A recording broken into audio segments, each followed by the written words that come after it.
venue owners and managers, we gather here today to bid farewell to an old friend, the traditional open house.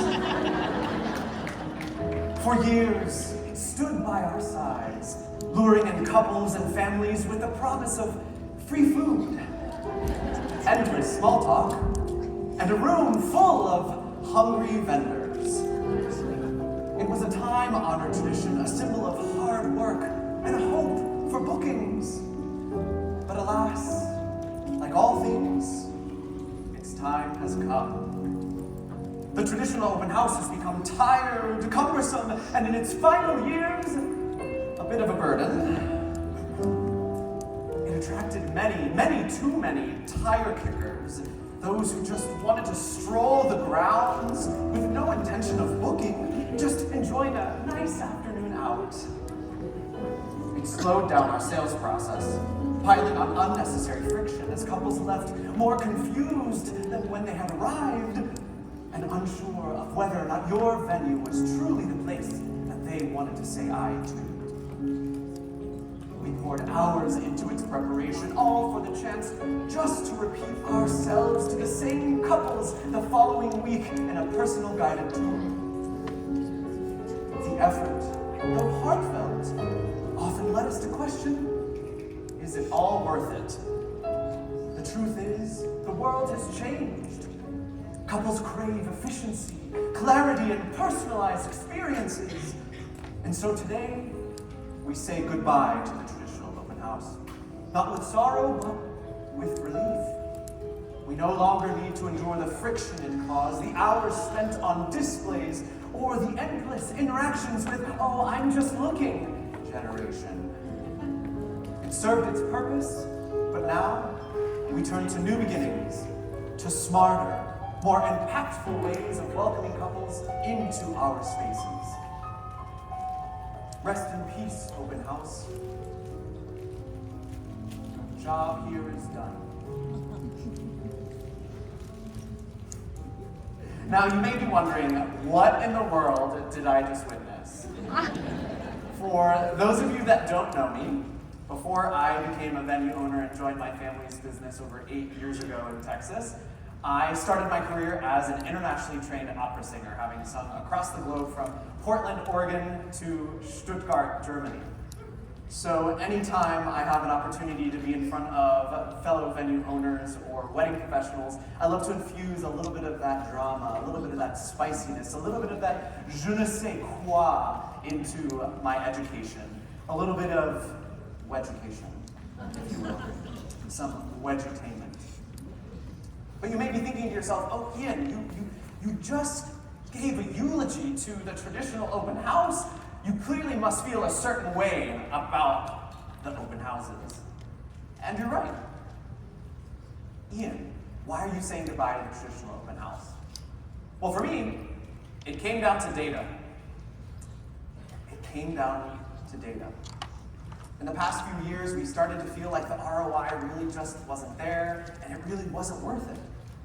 So, in 2024, at the beginning of this year, we decided to run a test. For the first time in our 12-year history, now 13 years, we decided to push pause on hosting any open houses. The results were pretty interesting. Do you want to see them? Yes. Okay. So, on the screen, you'll see our case study for our venue, Madera Estates. From 2019 to 2023, you can see our average number of sales in the month of January with hosting an open house was 14 weddings sold. Compare that to January of this year, 2024, we didn't do an open house and we sold 15 weddings. Then jump to July, we hosted 2 open houses a year. From 2019 to 2023, our average number of weddings sold with an open house the month of July was 6.8 weddings. And in 2024, without an open house, we sold 7 weddings. So, with this data in mind, we began to ask ourselves these questions. Does the open house move the needle? Does the open house actually help us book more weddings? Well, based on this data, we know what the answer is. The answer was no. Now, I'll be the first to tell you that we are in 1 year of running this test, and and it maybe isn't enough of a large test segment to make a final decision. But I urge everyone here today attending Wedding MBA that when you are considering making decisions at your venue, they need to be made based on data and not on feelings. So you may be thinking to yourself now, well, Ian, why isn't the open house converting more couples? Why did you actually book more weddings without the open house? Well, that's a really great place where we can start our presentation today. So first we're going to jump into 4 reasons why it's time to say Auf Wiedersehen to the traditional open house. Then when it's time to finally move on, we're going to talk about a few things that you can do instead. And then we'll wrap up with the number 1 mistake that venue owners just like you make when they're hosting their open houses. Are y'all ready? All right. So starting with reasons why. Now this first reason why should be enough for you to say farewell to the open house. And it's that they create unnecessary friction with your couples and in your couples. How does it do that? Any non-venue owners in the room, I want you to cover your ears right now, please, because vendors, it's you. Sorry, vendors. Don't come after me. So how many of you have been shopping at a department store before? Raise your hand. We've all been shopping at a department store. We've got the holidays coming up. I'm probably going to head over to maybe Macy's, pick up a new pair of slacks or a sweater. And out of the corner of my eye, I see that dreaded saleswoman walking towards me, and I know exactly what she's going to say as I'm like neatly pulling up that sweater. What does she say? How can I help you today? Oh, immediately my skin begins to crawl. I feel like that fish in a barrel and I have nowhere to go. And ultimately, what is our response? Oh, I heard it. Just looking. Oh, I'm just looking. Immediately, that sales phrase puts us in a mindset of saying no. And this current generation, Gen Z, is absolutely a part of what I have dubbed the just looking generation. Yes, I'm a big Schitt's Creek fan. David, right? Thank you. So these vendor interactions are actually making your couples back out of this emotional experience. It's disrupting the emotional experience that they have at your venue, and it's actually reducing the overall engagement during the event. Now, who feels like there's some other friction at the open house happening? Who else might be causing friction for our prospective couples? Other couples. Oh, other guests. I heard somebody say that under their breath, right? When you're in a room full of people and you see someone, you immediately are making judgments about them, what they're wearing. You may not like that person. The other guests are causing anxiety and friction with your prospective couples. According to a Harmony Healthcare IT study launched in 2023, 1 in 2 of Gen Z struggle with anxiety daily. Right? Who feels that? We know these young people, they're coming into our spaces, they're highly anxiety-ridden. So, what do you think the number 1 response was, according to this study? What causes them the most anxiety? Someone shout it out. Okay. Haven't heard it yet. Money, yes, that's a big one. But when they asked what causes them the most anxiety, the general public was the number 1 response. The general public. They're just struggling walking into a room and existing amongst other people. Can you imagine a Gen Z walking in this door right now with 1,000 of you? They're going to be intimidated. The same thing is happening at an open house. When you have 100, 200, sometimes 300 people walking around, there's another level of friction. So for me, the traditional open house is actually overwhelming your couples. It's making them feel pressured. And it's pushing them into a mindset of no, instead of allowing them to envision the perfect yes at your venue. And I don't know about you, but my number 1 goal in hosting open houses was always to show off the venue to book more couples. Now the next reason why it's time to say goodbye to the traditional open house is that it's actually attracting the wrong audience.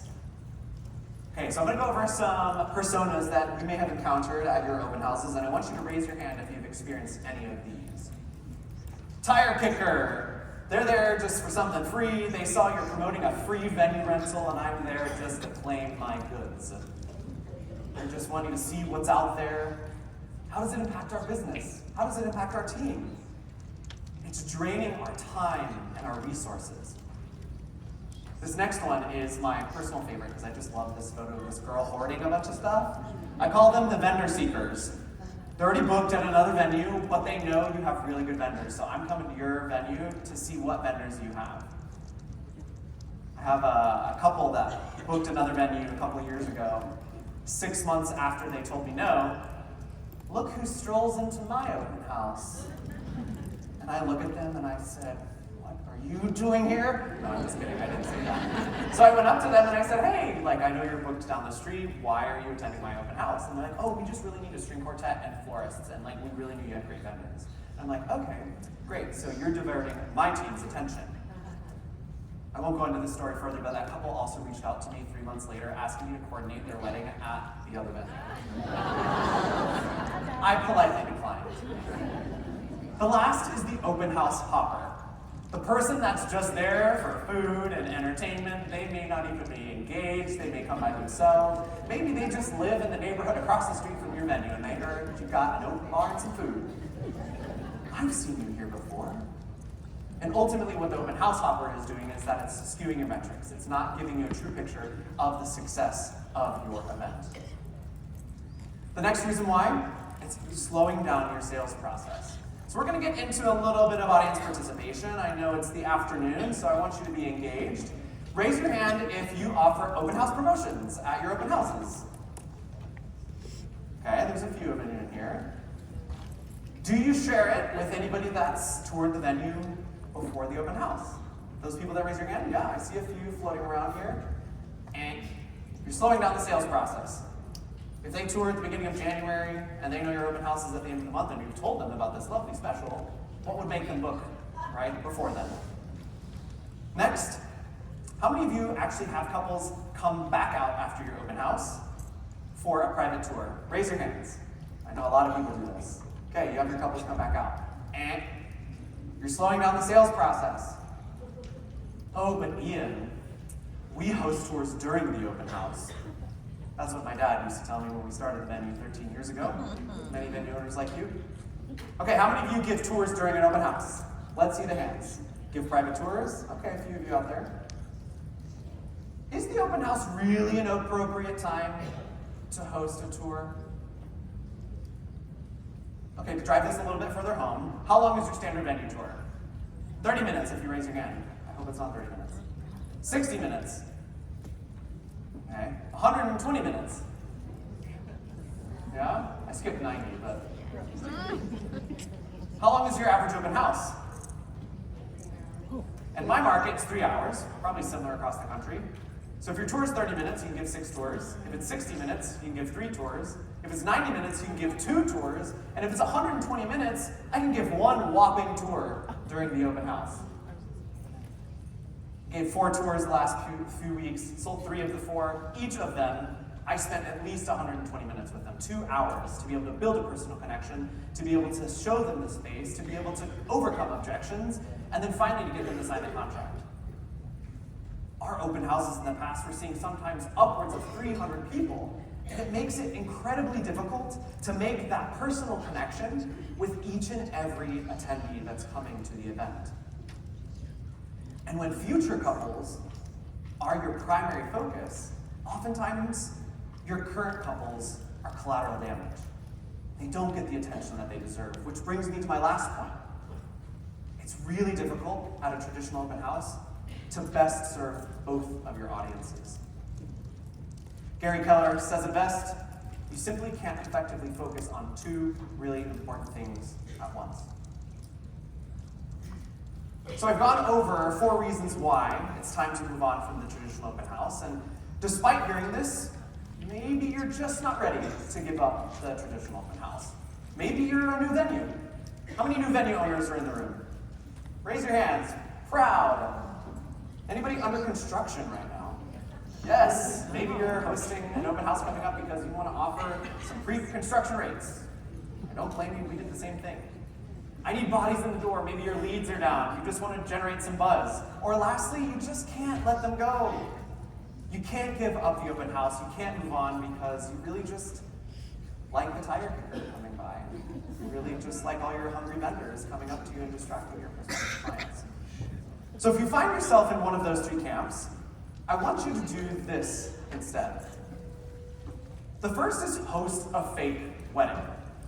This is a really great alternative to a traditional open house because it capitalizes on the emotional experience of a real wedding day. So a few tips when you host your fake wedding instead of an open house. Remove the vendor booths. No vendors allowed. You're going to reduce friction. Right? And we know that in sales, friction is the #1 enemy of getting our couples to say yes. Oh, but Ian, how do we, make our vendors happy? Well, instead of vendor booths, you're going to offer a printed program, just like a ceremony program for a real wedding. And you're going to give all of the attendees a QR code to the participating vendors, website, Instagram, or wherever else the vendor wants to direct their attention. Next step is find your couple. I highly recommend using a former couple from your venue for a few reasons, but particularly because they know your space, they know your team, and they can authentically communicate to the attendees at the fake wedding about their experience at your venue. Now, a few important qualities to look for when you are deciding on which former couple to choose. Rule #1, they have to be a raging fan. They have to be someone that has had a 5-star experience at your venue. You know they will speak only but positive things about you, your team, and your services.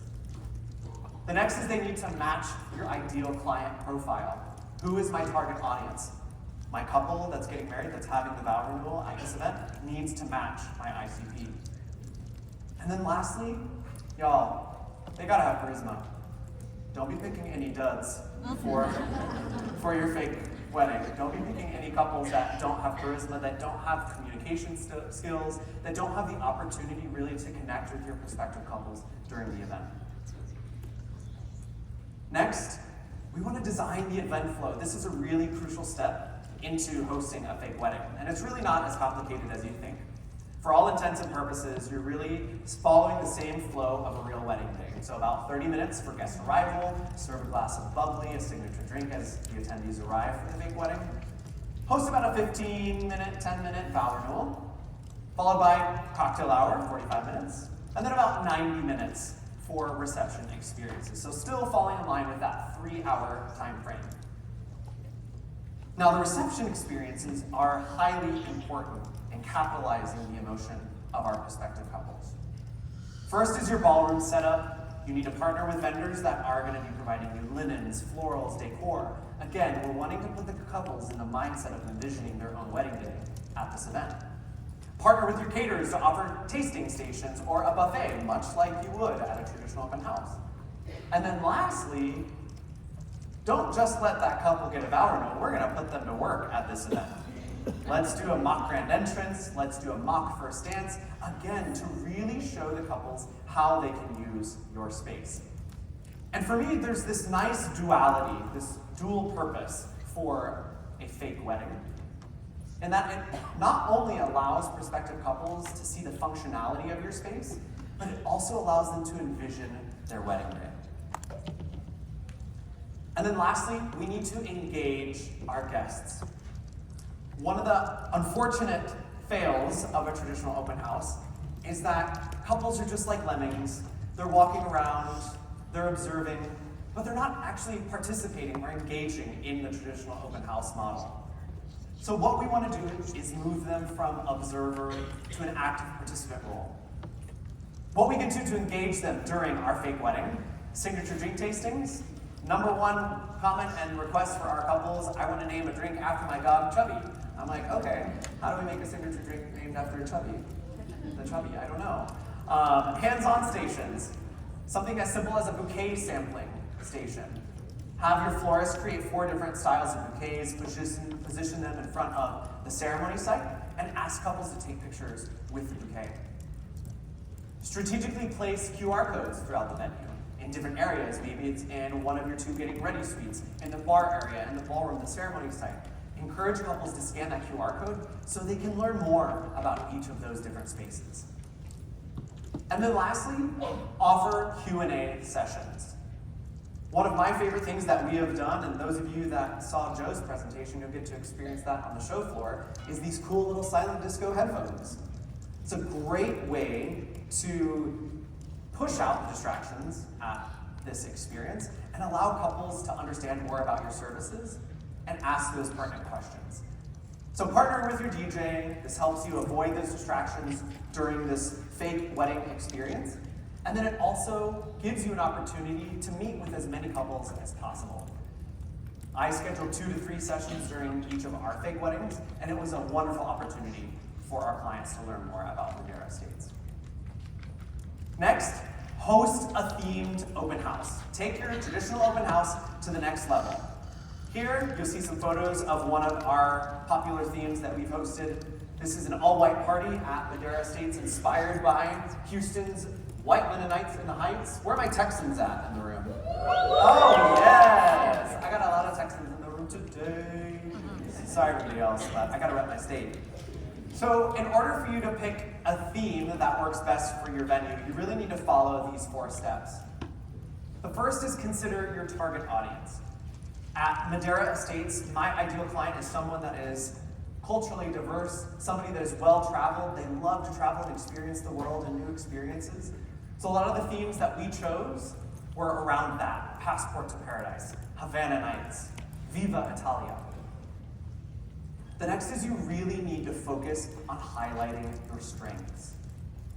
If my venue is dark and moody, I'm not going to pick some light and bright airy theme that doesn't show off my venue to its fullest. Instead, I'm probably going to do something around candlelight or an after-hours themed open house. Next, just like the fake wedding, we need to include client-engaging elements. We need to move them from observer to active participant. The bouquet sampling is a really simple, easy way to engage that emotional component within your prospects. And then lastly, collaborate with your vendors. Your vendors at this point rely on your business, so look at that preferred vendor list, get their buy-in, and help them help you create this fabulous themed open house. Now I'm going to throw up a few ideas here on the screen. Feel free to take a picture. All-white party, Havana Nights, Tuscan Dream, Night Under the Stars. These are all themes that we've hosted at our venue. Now I hear some chuckling. I'm sure it's the number 5 up here. Very mindful and demure. These last 2, actually, I borrowed from the Not Worldwide's recent 2025 Wedding Trends to Watch report. So if you haven't read that, feel free to scan the QR code here on the screen, grab a copy. You can learn a little more about what's trending, not just in terms of styles, aesthetics, and themes, but also different elements as it comes to couples and Gen Z planning their weddings. Now, you may be at a point in the presentation where you're like, man, my hand is tired. It's the end of the 3rd presentation. I'm offering you my slides today. If you want to go ahead and grab those, feel free to grab those here. You can follow along in today's presentation. If you don't grab it now, don't worry. I will provide it to you at the end of the presentation. All right, moving on. So, your traditional open house, maybe you're struggling to attract the right audience. You're currently attracting the wrong audience. One fun idea is host a Valentine's Day event. We know that a bride and her gaggle of bridesmaids tend to be our target audience, particularly if they're in the Gen Z millennial age range. So host a fun event where a bride can bring her bridesmaids to your venue. Next, maybe you're stuck with the traditional open house and you're copying the competition. Instead, why don't you focus and highlight your strengths? I gave you a few ideas earlier. At our venue, we've hosted twilight events, candlelight themes that really maximize and play off the strengths of the venue. Maybe you're struggling at your open house to really engage attendees to that next level. Consider gamifying the event. I can't tell you how many prospective clients we've toured recently that tell us they really love board games and they really love video games. You would be surprised at how many couples will participate in some sort of game at your themed open house. During our Passport to Paradise, we actually printed these cute little passports, and couples had to take the passport and get a stamp in each of the different areas at our venue. Super fun, engaging, client participatory experience, and if they completed all of the stamps, then at the end of the open house, they were entered to win a percentage off their venue rental. Another idea, if you're suffering from low attendee engagement, really easy, is encourage themed attire. The all-white party I mentioned, Havana Nights, if you're wanting them to do resort chic. I will caution you though, if you decide to do themed attire, that you have a great communications plan in place. One social media post, one email mentioning, hey, you need to wear this attire is not gonna cut it. It needs to be mentioned in every subsequent message that you send to the attendees for the open house. Okay, so you might be sitting here, Ian, why should I host a fake wedding or a themed open house instead of my traditional open house? Well, for me, it ultimately comes down to experiential marketing. It comes down to what I call the 3 E's of experiential marketing. The first is experience. We know that Gen Z and millennials crave and expect new and exciting experiences. They want to be wowed by anything and everything that they encounter. Not only that, they want to be included in the experience. We want to engage them in the experience because that is what will help you stand out from your sea of competitors. Joe just mentioned it right before my presentation. Do what your competitors are not doing. This will help you stand out. The next E is emotion. The fake wedding and the themed open house really is the perfect vehicle to prime the senses, to ignite the imagination of your prospective couples while they're at the event. Incorporating some sensory details really allows them to engage what we call the co-creative process, where they begin turning the story of their own wedding day into their mind. And then lastly, we have engagement. We mentioned these client participatory experiences. We move the prospect from observer to an active participant. We're putting them in the mindset of yes. And in a nutshell, really what we're doing when we're asking them to wear all white, when we're asking them to do the bouquet sampling, when we're having them fill out the passport at the event, is that we're engaging micro-commitments, which essentially is anything that requires them to agree to and carry through on an agreement. One small action can lead to future, larger actions. So some example micro-commitments that you can incorporate into either a fake wedding or a themed open house. We mentioned wearing themed attire, the bouquet sampling, participating in the scavenger hunt, asking them to join in an FAQ session, signing up for a tour during the themed open house or even after the open house. And then lastly, voting on their favorite decor or their favorite setup. Okay, so maybe you're in the camp that I'm in, and you are ready to say, tschüss, bye-bye, auf Wiedersehen, adios, to the open house altogether. I want to see a show of hands. Who's ready to say goodbye to the open house? Oh, amen. So maybe you're an established venue. You've tried it, you're over it, you're ready to maximize your efforts. Or maybe you just never really liked them anyway. I never really liked them anyway. So what I want you to do instead is focus on hosting VIP experiences for your current couples. The invite list, number one, of course, is your client list, your couples that are getting married at your venue. You're offering them this VIP status, it's exclusive.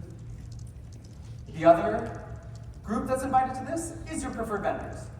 Now, of any of the events that we're hosting, and the recommendations that I'm making today, if you decide to have vendors and a vendor booth set up at one of these experiences, this would be the one to have vendor booths set up at. Because your couples need those services anyway. And my couples love them. We host something called Madeira Nights. We've branded our VIP experiences. You can see a couple of reviews that my couples have mentioned. They love being able to come to the open house to find their vendors. We're giving them that added value. We're giving them that stress-free wedding planning experience. Not only do my couples love them, but I love them a lot too. Because they're providing my couples added value. Who in this room is looking to add value to their client's experience at their venue? Pretty much everybody in the room. We should all be striving to add value to our client's experience at the venue. Number two, my vendors don't have to ask them, have you found your venue yet? The vendors already know that all of the clients attending my Madeira Nights VIP experience, they're all booked at my venue. That helps them with qualifying them, right? They know at a certain point, these might be qualified leads that I'm talking to, and gives them a better opportunity to win their business. And then lastly, perhaps most importantly for me, is that we have the opportunity to focus and strategize on upsells. Remember when I said earlier, it's really hard to focus on two important things at once? When you create these VIP experiences for your current couples, you really have an opportunity to squeeze that lemon, to increase revenue per booking. Who wants to increase their revenue per booking? Yes, you're all in the right place.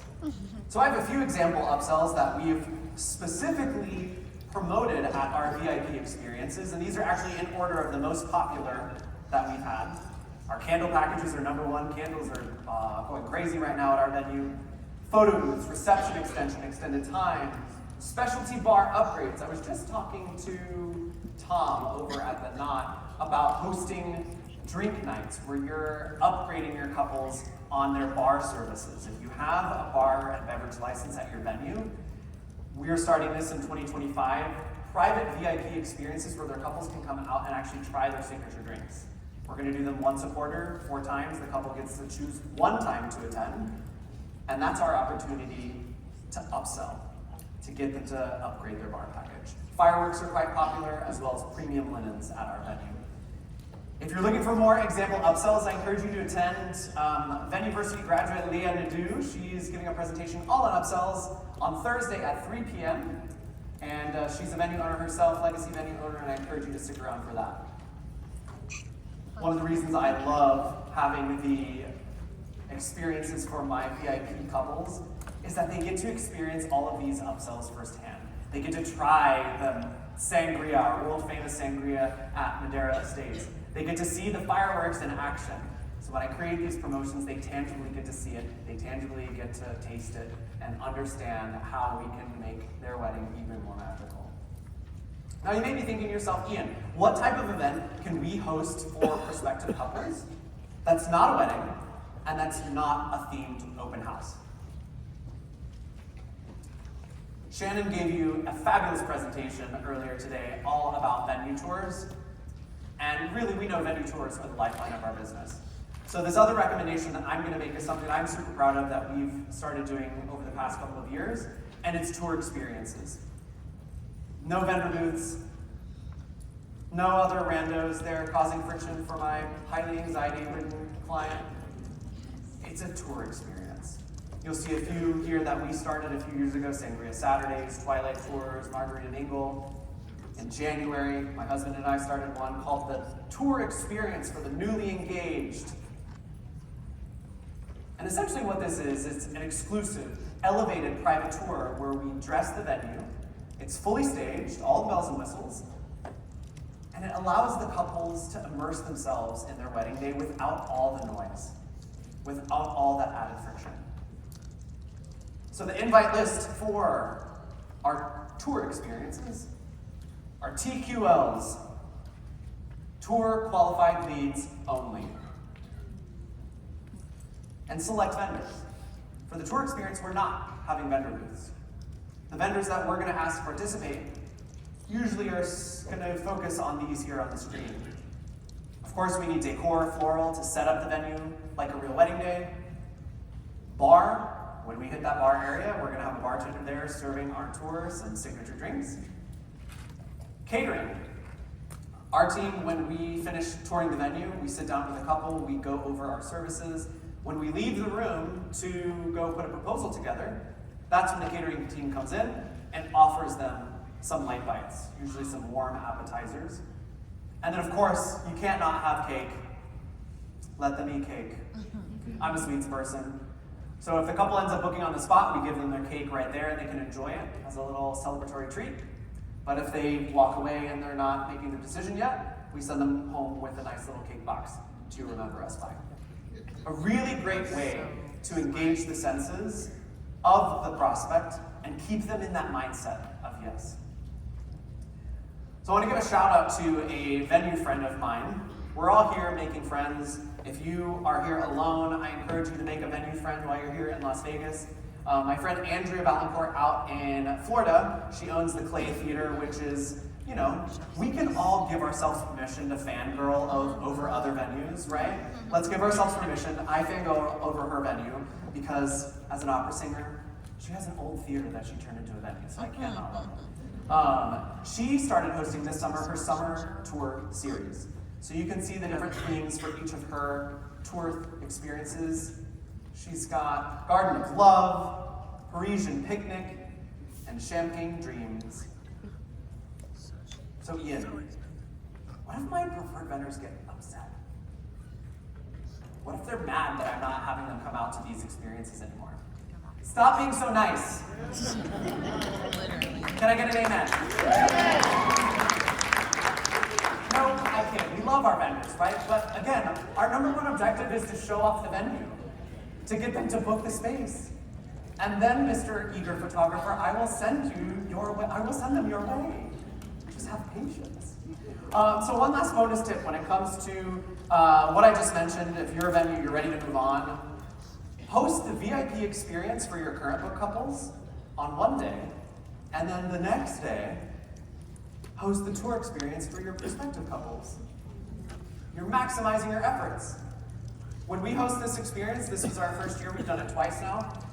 Day one, we do the VIP experience for our current book couples. The whole ballroom is set up, flowers, decor, linens, and guess what? We turn off the lights at the end of the day. We come back the next day, the florists come back, maybe zhuzh a couple of the flowers, and then we're ready to go for the tour experience. Maximize your hard work, maximize your efforts. Now, as I mentioned at the beginning of my presentation, I was going to share with you the number one mistake that many venues make with their open houses or their open house experiences. And it's that they don't know how to market them. You do all this hard work, and you get like nobody there. We had a venue reach out to us 2 weeks before their open house saying, hey, can you help us promote our open house? And I'm like, you're 2 weeks away. We got some things we can do, but we got to do a little more than enjoy a romantic night under the stars as we help you envision your event. We're excited to showcase our incredible vendors. Now I want to showcase the venue. Oh wait, and then a drone show? Like what? We should have been planning that up the whole time. So 3 changes that we can make when it comes to promoting these experiences, whether you decide to stick with the traditional open house or you decide to host a themed open house, fake wedding, or you want to do your own tour experience, is you need to stop branding it as an open house and you need to start branding it as an experience. This next generation wants unique, memorable experiences, and it doesn't stop at your wedding venue. The next is please stop sharing your promotions, freebies, and giveaways. There's a venue in our market that's giving a free venue rental away, and I'm just like, you're what? But the wrong people are coming. The people that are coming just want to try to win it for free. They may not be your right client. So stop doing that and start sharing the benefits of attending and why people should attend this experience. Now, I'm not telling you to not offer promotions if you don't want to, but just don't advertise them out to the world. Wait until you've got them on an RSVP list and then maybe release the promotion like a week before, but only to the people that registered. Lastly, stop the post and pray. Please, hope is not a strategy. You need to start creating a promotion strategy. As we wrap up today, I'm going to share with you 8 ways that you can promote your open house. Every new lead inquiry that comes in, you need to drop something about the open house. Easy way to do it, drop a link in your email signature. Third-party platforms like The Knot, Zola, Wedding Wire, Here Comes the Guide. If you have an opportunity to throw up a graphic, throw it up in your photos. Creating a Facebook event, putting it in your link in your Instagram bio. A lot of things for you might be gentle reminders, but for some venue owners, they don't know. So put a Facebook event page together, put a link in your Instagram bio. I will caution you, I was chatting with my friend Mark Chapman at I Do Society. Ads towards open houses tend to not work as well So before you start throwing money at social media ads to promote an open house, push pause and think about that before you make that decision. Vendor marketing kit.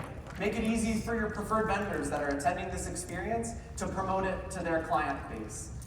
You need to include social media images as well as captions, email templates, a link to the registration page. Make it easy for your vendors to promote you. They want to promote you. Wedding shows, if you do wedding shows, when we started our venue, this was a great way for us to advertise our open houses, handing out flyers, getting people to register for the open house right away. Email campaigns. Running email campaigns are huge. Joe just shared a great presentation about all of his automation. I'm sure there's a way to incorporate some of these experiences into that. A sample email campaign that we ran for our open house before we said farewell is up here on the screen. I'm not going to go too much in depth into it. If you want to take a picture, you can see we created 3 tiers, 3 different audiences. You had booked couples, that's what BC is at the top. GA is general audience. GAR is general audience registered. So that last tier is the group of attendees that was general audience that had already registered. We put them into a unique campaign. If you're looking for resources like this, we have things like this in the Venue Help Desk shop online. We have something called the Open House Marketing Playbook that this campaign goes a little more in depth in that guide as well. And I'll be giving you a link to that at the end of the presentation. Local advertising partners. If you partner with someone like Wed Society, or you're in Orlando and you partner with Shannon's wedding venue map, partner with them, ask them to send out an email blast, host it on their event page. These are all great ways that you can promote your open house experience. And then lastly, perhaps most importantly, is your website.